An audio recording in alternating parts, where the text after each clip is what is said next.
New Year's Day is supposed to feel clean, like a reset button. Fresh air, quiet streets, maybe a headache if you overdid it the night before, but nothing life changing. And yet, in Ballaghaderreen, County Roscommon, the new year didn't arrive with hope.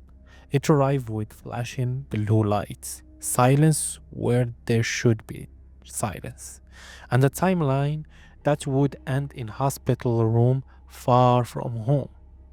Because sometimes after midnight, while most people were either asleep or pretending they were going to start fresh tomorrow, a man in his 30s would suffer injuries so serious that he would never come home again. And that's where this story began. Not with fireworks, not with celebration, but with a street that suddenly became the center of a dead investigation. Ballaghaderreen is not a big place. It's the kind of town where people recognize each other, by face even, if they don't know names. Barrack Street, where this all unfolded, isn't some dark alley hidden from view.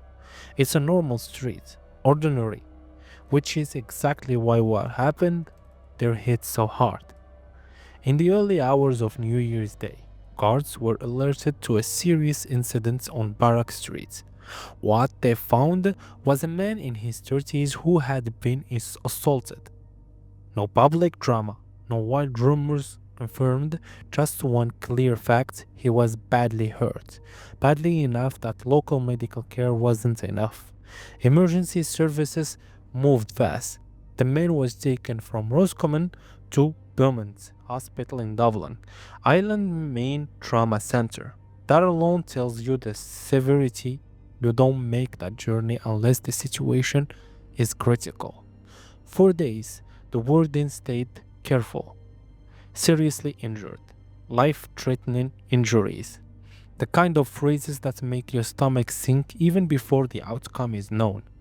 Behind those words was a human being fighting for his life, surrounded by machine, doctors, and people hoping for a miracle that never came. While he lay in hospital, guards began doing what they always do in cases like this. They secured the area, they began speaking to witnesses, they asked for anyone who had been in the Barrack Street area around the time of the assault to come forward. They reviewed CCTV footage where available. They reconstructed movements, conversations, and moments that hours earlier seems meaningless. This wasn't treated as a minor incident.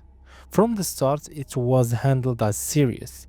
An incident room was established at Castle Guard Station. Detective focused on a narrow window of time in the early morning hours, trying to understand exactly how a New Year's celebration turned into a medical emergency. Then came the update no one wanted. The man in his 30s died in hospital from his injuries. And at that moment, the case changed forever. This was no longer about survival. It was about accountability.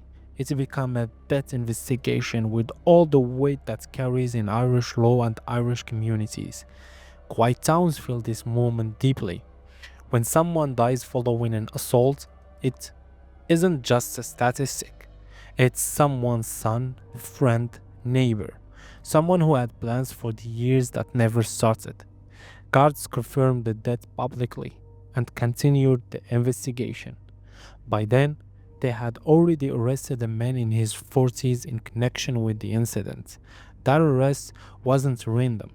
It followed interviews, evidence gathering, and steps taken carefully because cases like this don't allow for mistakes. The man in his 40s was later charged and is due to appear before District Court. That court appearance matters. It signals that the state believes there is sufficient evidence to bring the matter before a judge. It does not decide guilt, it does not tell the full story yet, but it marks a turning point. And here is something important to understand. Charging someone is not the end of an investigation. It's often just the beginning of a longer legal process. Guards continue working even after a charge. Statements are revisited, evidence is reviewed again and again. Every timeline detail matter because in court, details decide outcomes. Through all of this, guards have remained careful in what they released. No unnecessary information, no public speculation, just confirmed facts. A man assaulted in the early hour of New Year's Day, a transfer to Permanent Hospital, death from injuries, one man charge, investigation ongoing. And that silence, that not lack of effort, that's professionalism.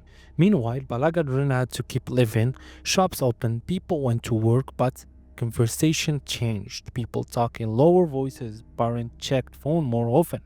Everyone knew someone who knew someone. That's how it works in town like this. The shock doesn't explode, it settles. What makes this case especially haunting in this timing? New Year's Days carries symbolism whether we like it or not. Ending and the beginning collide. And here, a life ended just as the calendar turned forward. Guards continue to appeal for witnesses. Anyone who was in the area during the relevant time frame is still encouraged to speak, because even the smallest details can matter. A sound, a movement, a moment someone thought wasn't important. And as the legal process moves forward, the focus will remain where it should be, on facts, evidence, and justice. No shortcut, no assumption, just the slow, methodical work that serious cases demand. There is no neat conclusion yet, no final chapter written, just a community processing loss, a family grieving privately, and a justice system doing its job step by step. Sometimes true crime isn't about mystery twists or shocking reveals. Sometimes it's about how quickly normal life can fracture, how one night can drive a calendar into before and after. And that's what makes this case linger. Because New Year days should be about starting again. Instead, in Ballaghaderreen, it became a reminder that time doesn't care about resolution. If you want fast update on Irish true crime, subscribe. We cover everything before it hits mainstream headlines. Thank you.